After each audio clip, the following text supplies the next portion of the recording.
Bonjour à tous, bienvenue dans ce nouvel épisode de Focus consacré aujourd'hui à cet ouvrage Ray's Survival Guide par Jason Fry. Donc c'est un ouvrage qui est paru le 18 décembre 2015, soit le jour de la sortie de l'épisode 7 aux États-Unis. Il n'a pas été traduit en français, mais comme c'est un livre que j'aime beaucoup, je me suis dit que j'allais vous le présenter dans cette rubrique. Alors, l'éditeur, c'est Studio Fun International.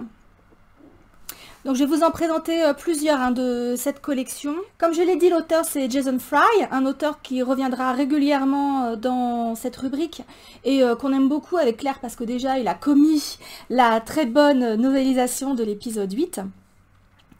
Et les illustrations sont faites par Brian Rood et Andrew Barthelmess, j'écorche certainement son nom, mais bon. Cet ouvrage, c'est pas un très gros livre, je reliais, c'est du lore / ça se rattache quand même à l'épisode 7.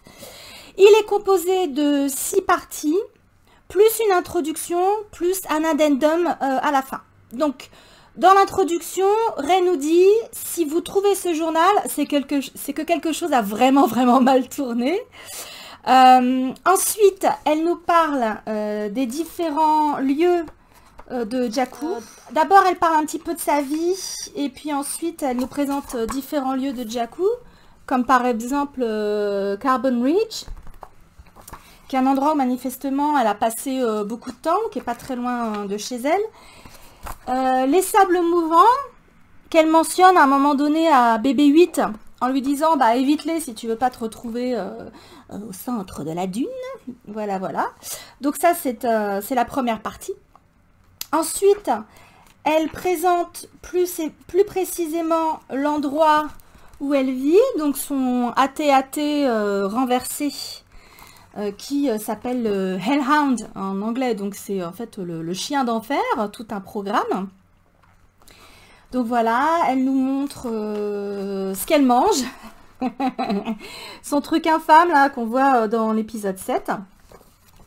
Donc après nous avoir présenté son petit chez elle, elle parle des différentes formes de vie qui existent sur Jakku, parce qu'évidemment Jakku, ça doit être une planète de merde désertique, il y a quand même différentes formes de vie qui survivent, j'ose pas dire prospères, mais qui survivent.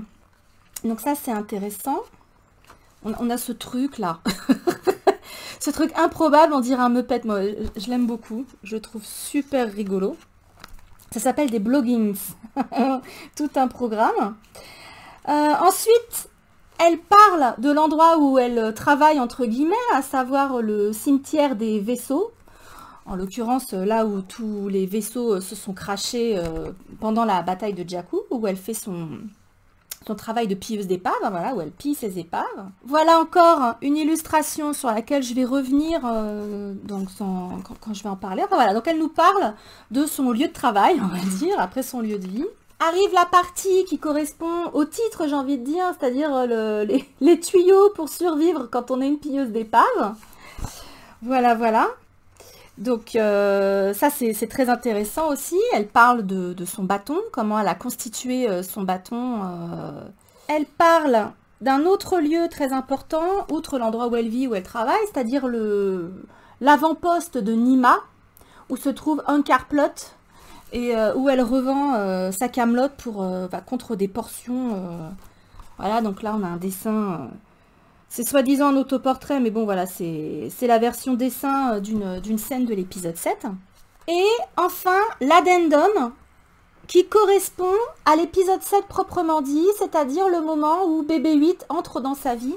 Donc là, pendant quelques pages, c'est très bref, pendant quelques pages, elle va décrire sa rencontre avec BB-8, sa rencontre avec Finn, avec Anne et Chewbacca à bord du Faucon Millennium. Et ça se termine, ils sont en route... Pardon. Ils sont en route pour Takodana. Donc voilà, comment se présente le journal, le guide de survie de Ray, / son journal plus ou moins intime. Alors vous avez déjà vu passer plusieurs illustrations. Elles sont d'une manière générale très belles. On a beaucoup de croquis pour faire croire que c'est Ray pardon. C'est Ray qui fait ses dessins. Elle a une très jolie plume. Donc vraiment la sensation de choses prises sur le vif, parce qu'on se dit qu'elle n'a pas beaucoup de temps pour écrire. Voilà, donc c'est très très bien rendu. Et ça permet de nous faire croire que c'est Ray qui les a fait. Alors de temps en temps, faut que je vous retrouve une image où ça fonctionne bien. Ouais, voilà, par exemple. Vous avez des pseudo morceaux de scotch là, pour nous faire croire qu'elle a scotché des dessins qu'elle a fait par ailleurs, des croquis ou des documents qu'elle a récupérés donc pour les coller dans son journal. Vous avez notamment plusieurs pages doubles, donc c'est-à-dire des pages qui se déplient comme ça, qui sont souvent des schémas techniques que Ray va remplir d'annotations. Donc là, par exemple, c'est la structure d'un AT-AT. Vous avez aussi, de l'autre côté, une coupe voilà, verticale de cet AT-AT avec plein d'annotations de Ray. Et donc voilà, des doubles planches comme ça, vous en avez plein. Par exemple, il y a celle-ci que j'aime beaucoup, où en fait Ray a croqué le cul du Super Destroyer, le Ravager,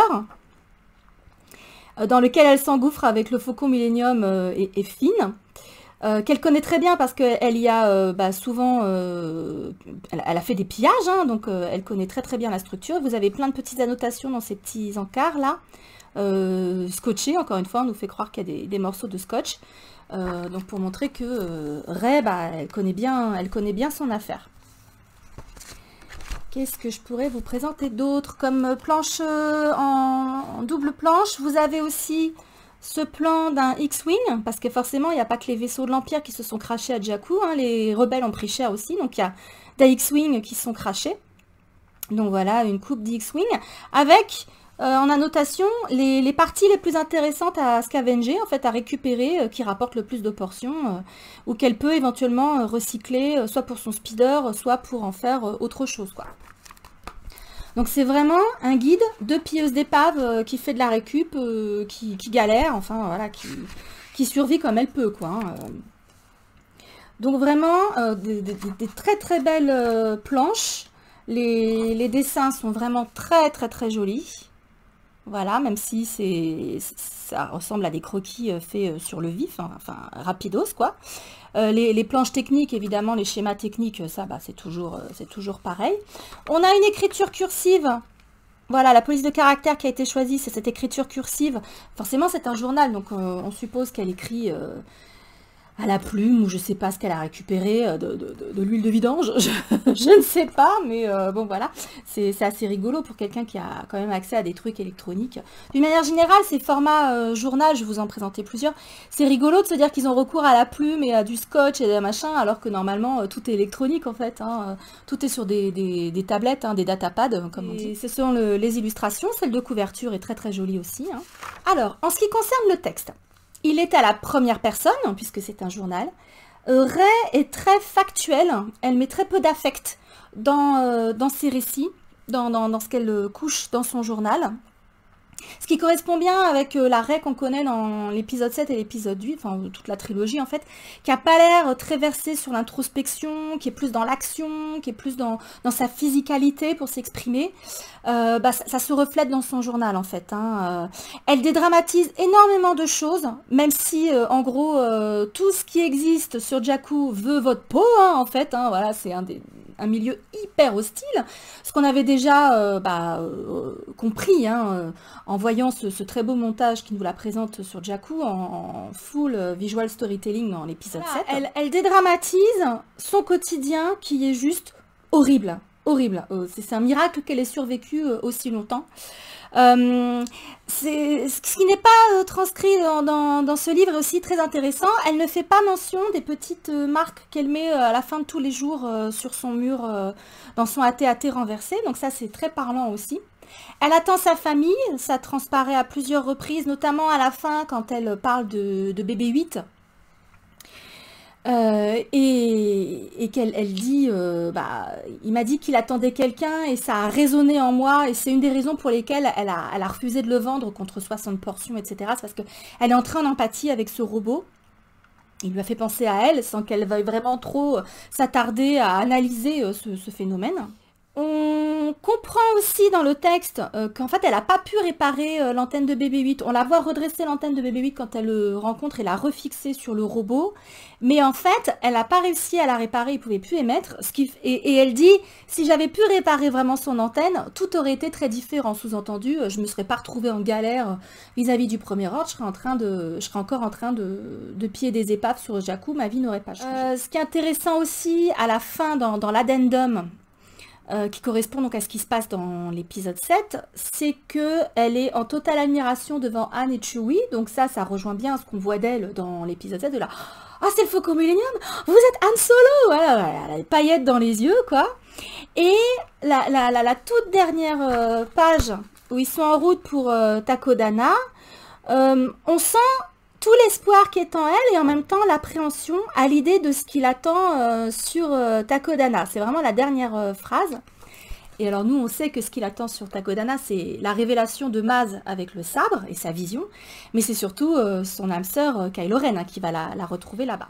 Donc on a une Rey qui, dans son écriture, reste optimiste, même si on sait très bien, aussi grâce au film, que c'est un optimisme forcé. C'est vraiment un complément super à l'épisode 7, c'est d'ailleurs sans doute pour ça qu'il est sorti le même jour, parce que ça confirme ce qu'on devine de Rey en visual storytelling, puisque là on est vraiment dans sa tête, même si encore une fois l'introspection c'est pas trop bon alors on a une vie de merde, hein, clairement c'est une vie de merde, mais même si tout ce qu'elle décrit montre que c'est une vie de merde, finalement, elle accepte son sort parce que c'est le prix à payer pour retrouver un jour ses parents. Voilà, c'est cette espèce de son conflit, hein, son mensonge qu'elle se répète pour survivre. Voilà, c'est ça.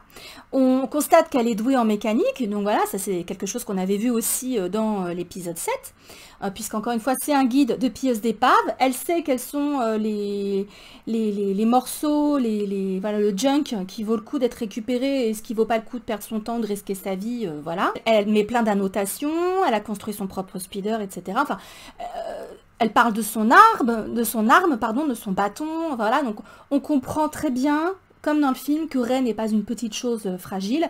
C'est vraiment la survivor plus, quoi. Hein.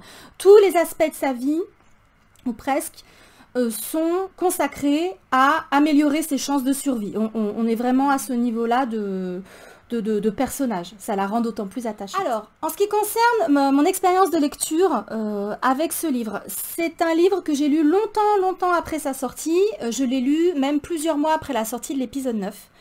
Parce que à ce moment-là, Rey Skywalker me sortait vraiment par les trous de nez. Si vous connaissez notre chaîne, si vous avez vu d'autres de nos vidéos, vous savez qu'on a du mal avec l'épisode 9 et qu'on a du mal avec la conclusion de l'arc de Rey, en fait. C'est vraiment le film qui nous la rend antipathique, ce qui n'était pas le cas des deux premiers. Donc j'ai attendu un moment avant de le lire, mais je suis vraiment contente de l'avoir fait parce que c'est une super lecture. Comme vous avez pu le voir, c'est quand même un très bel objet de collection qui mérite plusieurs relectures, etc., qui permet de mieux comprendre le personnage de Rey, qui est quand même une taiseuse, hein, à la base, encore une fois, comme j'ai dit, l'introspection, les dialogues à rallonge, les grandes tirades, c'est pas son truc. C'est quelqu'un qui est dans l'action et surtout dans la réaction, dans la survie. Donc ça, c'était vraiment très sympa. Le seul bémol, mais il est de taille, c'est qu'il n'existe qu'en anglais, il n'a pas été traduit en français. Et je doute qu'il soit traduit un jour en français parce que là, c'est une fenêtre d'opportunité qui, à mon avis, s'est refermée. Donc, si vous lisez l'anglais, eh ben, écoutez, foncez parce que c'est vraiment une super lecture à laquelle on a plaisir à revenir. Par contre, effectivement, si vous n'êtes pas à l'aise avec l'anglais, bah, vous ratez quelque chose, entre guillemets. Donc j'espère qu'au moins cette petite review, ce petit focus vous aura donné un éclairage sur cet ouvrage. Et puis, bah, je vous retrouve bientôt pour d'autres livres dans cette collection. À bientôt!